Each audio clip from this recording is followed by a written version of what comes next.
आज हम पढ़ेंगे कक्षा 11 की गणित को, ठीक है। और कक्षा 11 की गणित का जो पहला लेसन है वह है समुच्चय। क्या है? समुच्चय।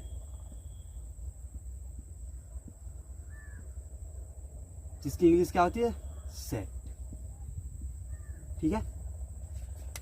इस समुच्चय को जानने के लिए हमें कुछ संख्याओं को जानना पड़ेगा, तभी हम समुच्चय को आसानी से समझ सकते हैं। वे संख्याएं क्या क्या हैं? पहला यन। यन मतलब प्राकृतिक संख्याएं। प्राकृतिक संख्याएं। दूसरा हमारे पास क्या है? जेड। जेड मतलब पूर्णांक संख्याएं। पूर्णांक संख्याएं। तीसरा क्या है? क्यू। क्यू मतलब क्या? परिमेय संख्याएं। परिमेय संख्या। अगला क्या हमारे पास है? आर मतलब क्या? वास्तविक संख्याएं। अगला हमारे पास क्या होता है? क्यू स्टार होता है, जिसको हम कहते हैं क्या? अपरिमेय संख्या कहते हैं। क्या कहते हैं? अपरिमेय संख्याएं। ठीक है। ये क्या होता है? अपरिमेय संख्या होता है। कहीं लिखा होता है जेड प्लस और कहीं क्या लिखा होता है? R plus. इसका मतलब है जेड हमें केवल क्या लेना है? धन वाला लेना है, और आर मतलब क्या लेना है? केवल धन वाला लेना है। यानी ये धन पूर्णांक है, ये क्या? धन वास्तविक संख्याएं हैं। ठीक है। अब हम देखते हैं प्राकृतिक संख्याएं होती क्या क्या है। 1 2 3 4 डॉट डॉट डॉट, ये सब क्या है? प्राकृतिक संख्याएं। पूर्णांक संख्या क्या होती है? 0 होता है, प्लस माइनस 1 होता है, प्लस माइनस 2 होता है, प्लस माइनस 3 होता है, डॉट डॉट डॉट। ये क्या है हमारे पास? पूर्णांक संख्या है। परिमेय संख्याएं क्या क्या होती हैं? P बट्टे Q के रूप को हम क्या कहते हैं? परिमेय संख्याएं कहते हैं। जहां P और Q कहां से होने चाहिए? R से होने चाहिए। ठीक है। कुछ भी हम ले सकते हैं, हमारे ऊपर है, लेकिन Q कभी भी 0 के बराबर नहीं होना चाहिए। जैसे देखो 1 बट्टे 2, 2 बट्टे 3 या 2 को लिख सकते हैं 2 बट्टे 1, यानी ये भी क्या है? एक प्रकार का परिमेय है। लेकिन 1 बट्टे अगर 0 आ गए तो ये परिमेय नहीं है। समझ आया? अब देखिए वास्तविक संख्या जिसमें n भी आ जाए और क्या q भी आ जाए और क्या z भी आ जाए और q स्टार भी आ जाए, ये चारों के चारों जिसमें मिल जाएंगे उसको हम कहेंगे क्या? वास्तविक संख्याएं कहेंगे। ठीक है। यानी इसमें क्या आएगा? 0 भी आएगा, 1 भी आएगा और प्लस माइनस 2 भी आएगा, 1 बट्टे 2 भी आएगा, यानी कड़ी में 2 भी आएगा, सब कुछ आएगा। अपरिमेय क्या होता है? जो परिमेय नहीं है, जिन्हें हम P बट्टे Q के रूप में नहीं लिख सकते, जिनका P बट्टे Q के रूप में नहीं लिख सकते, उसको हम कहते हैं क्या? अपरिमेय। जैसे कड़ी में 2 है, कड़ी में 2 को लिख नहीं सकते, कड़ी में 3 है, लेकिन अगर कड़ी में 4 दिया है, क्या दिया है? कड़ी में 4, इसको हम क्या लिख सकते हैं? कड़ी में 4 का मान क्या होता है? 2 होता है, और 2 को 2 बट्टे 1 लिख सकते हैं कि नहीं लिख सकते हैं? यानी कि कड़ी में 4 अपरिमेय नहीं है, लेकिन जिसके मान को हम नहीं निकाल पाते हैं उसे कहते हैं क्या? अपरिमेय। क्या कहते हैं? अपरिमेय। जेड प्लस और आर प्लस। जेड प्लस में क्या आ जाएगा? केवल 1 2 3, ठीक है, डॉट डॉट डॉट। अगर जेड माइनस पूछ ले तो क्या आ जाएगा? -1 -2 -3 डॉट डॉट डॉट। समझ आया? ऐसे ही आर में केवल क्या आएंगे? प्लस वाले आएंगे, मतलब धन वाले आएंगे।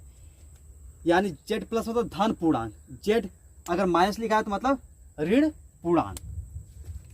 यन मतलब प्राकृतिक संख्याएं क्या होती हैं? 1 2 3 4 डॉट डॉट डॉट, इनफाइनाइट तक, कहा जहां तक मर्जी वहां तक जा सकते हैं। जेड मतलब पूर्णांक संख्या, 0 plus minus 1 plus minus 2 plus minus 3 dot dot dot. Q मतलब परिमेय संख्याएं, जिनको हम P बट्टे Q के रूप में लिख सकते हैं, उन्हें हम कहते हैं क्या? परिमेय संख्याएं। और P और Q से हमारे कहां से होने चाहिए? R से होने चाहिए, और Q कभी 0 के बराबर नहीं होना चाहिए, तभी हम कहेंगे P बाई Q को क्या कहेंगे? परिमेय संख्या कहेंगे।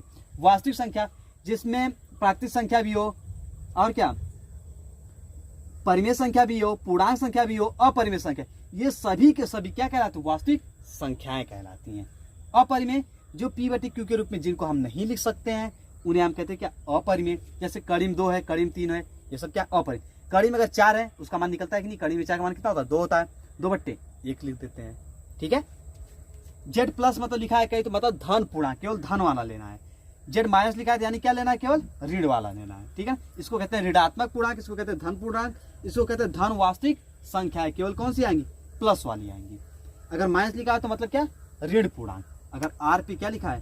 माइनस लिखा है यानी क्या, ऋण पूर्णांक, यानी केवल ऋण वास्तविक संख्याएं।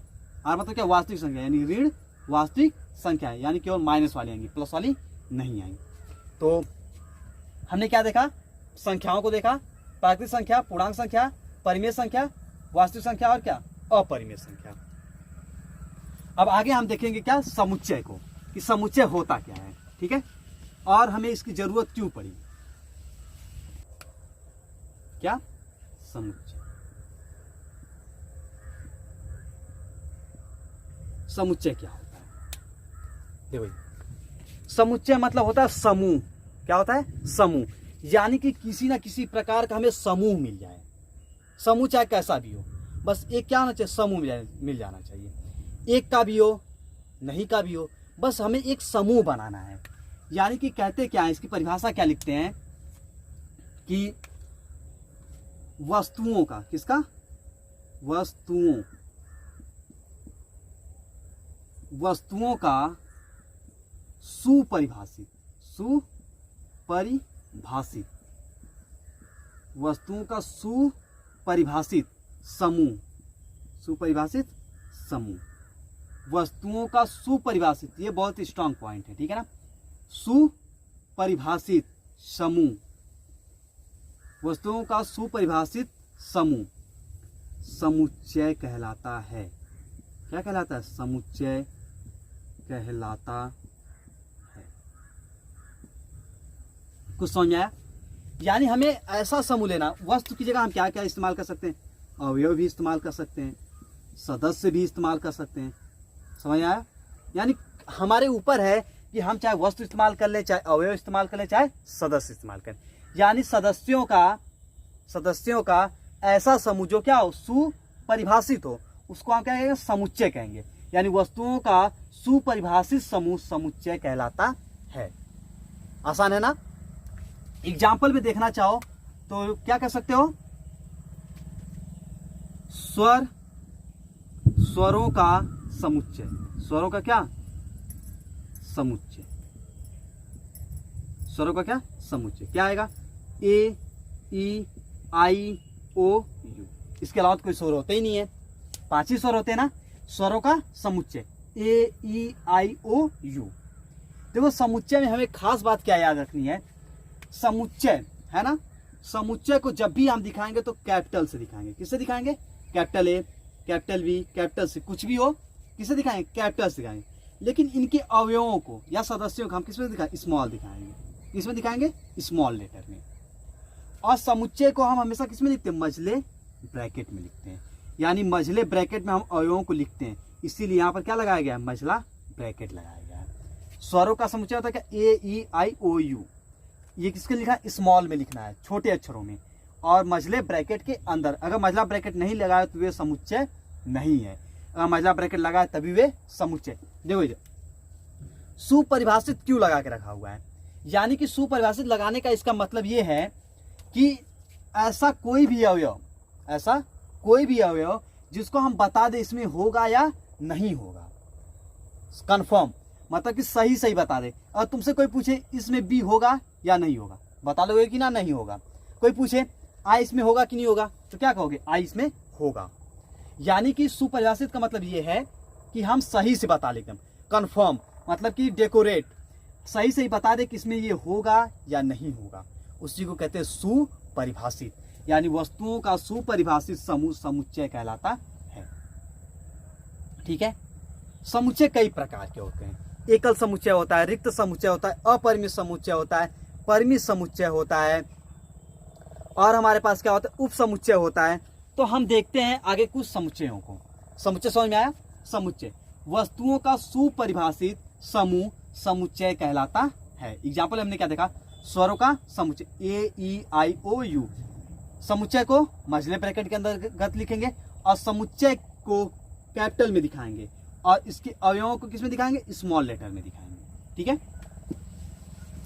यानी कि अब हम देखेंगे क्या समुच्चय को किन रूपों में लिखा जाता है। समुच्चय को 2 रूपों में लिखा जाता है। कितने रूपों में लिखा जाता है, 2 रूपों में। एक क्या होता है, रोस्टर, क्या होता है, रोस्टर रूप होता है। एक होता है रोस्टर रूप, एक होता है निर्माण रूप। क्या होता है, निर्माण रूप। रोस्टर रूप किसे कहते हैं? जिसको हम शब्दों में लिखें। किसमें लिखें? शब्दों में, शब्दों में या प्रतीकों में। किसमें? प्रतीकों में। उसको हम कहेंगे रोस्टर रूप। जिसको हम उसको अंकों में लिखते, जैसे 1 2 3 ऐसे करके लिखते हैं, उसको हम क्या कहेंगे? निर्माण रूप। जैसे लिख दो रोस्टर रूप में मैं लिख रहा हूँ x such that, x belong कहाँ से करेगा? यन से। ठीक है, यक्स कहाँ से होगा? यन से होगा। निर्माण में लिखना होगा तो इसको हम कैसे लिखेंगे? 1 2 3 4 डॉट डॉट डॉट, ये यन में आते हैं। ये इसका क्या हो गया? निर्माण रूप। इसका क्या हो गया? ये रोस्टर रूप हो गया। तो दो रूप समझ आया। रोस्टर रूप शब्दों या प्रतीकों में लिखा जाता है, जैसे x such that, x belongs to कहाँ? यन से। इसका निर्माण रूप क्या होगा? 1 2 3 4, यानी अंकों में लिखना निर्माण रूप कहलाता है। शब्दों या प्रतीकों में लिखना हम क्या कहते हैं? रोस्टर रूप कहते हैं। तो समझा, हम समुच्चय को 2 रूपों में लिखते हैं। कितने रूपों में? 2 रूपों में, रोस्टर रूप में और किसमें? निर्माण रूप में। रोस्टर रूप शब्दों या प्रतीकों में लिखा जाता है। निर्माण रूप केवल शब्दों में नहीं, केवल अक्षरों में, मतलब कि 1 2 3 4 ABCD क ख ग घ ऐसे में लिखा जाता है। ठीक है, तो अब देखेंगे हम क्या? अब देखेंगे कि समुच्चय कितने प्रकार के होते हैं। अच्छा, इसका एक एग्जाम्पल देख लेते हैं हम सब। जैसे देखो इधर क्या दे तुम्हें, ये बराबर अगर दिया है तुम्हारे पास यक्स, ठीक है, यक्स दिया है जो -2 से क्या है? यक्स 2 से क्या है? छोटा है। सच दैट यक्स हमारे कहाँ से होगा? यन से होगा। अब ये बताओ, हमें पता होना चाहिए ना कि यन में क्या होता है? यन में क्या होता है हमारे पास? 1 2 3 डॉट डॉट डॉट होता है ना। अब देखो ये इसको क्या कहेंगे? रोस्टर रूप कहेंगे। क्या कहेंगे? रोस्टर रूप। अब इसको निर्माण रूप में हम कैसे लिखेंगे? ये बराबर क्या लिख देंगे? 2 से हमें छोटा चाहिए, यन से 2 में छोटा क्या मिलेगा? केवल 1 ही मिलेगा। इसमें केवल 1 हो जाएगा। ये निर्माण रूप हो गया। ये कैसा रूप हो गया? रोस्टर रूप हो गया। तो समझ आया। अब अगले पार्ट में हम देखेंगे समुच्चय को, प्रकार को। ठीक है।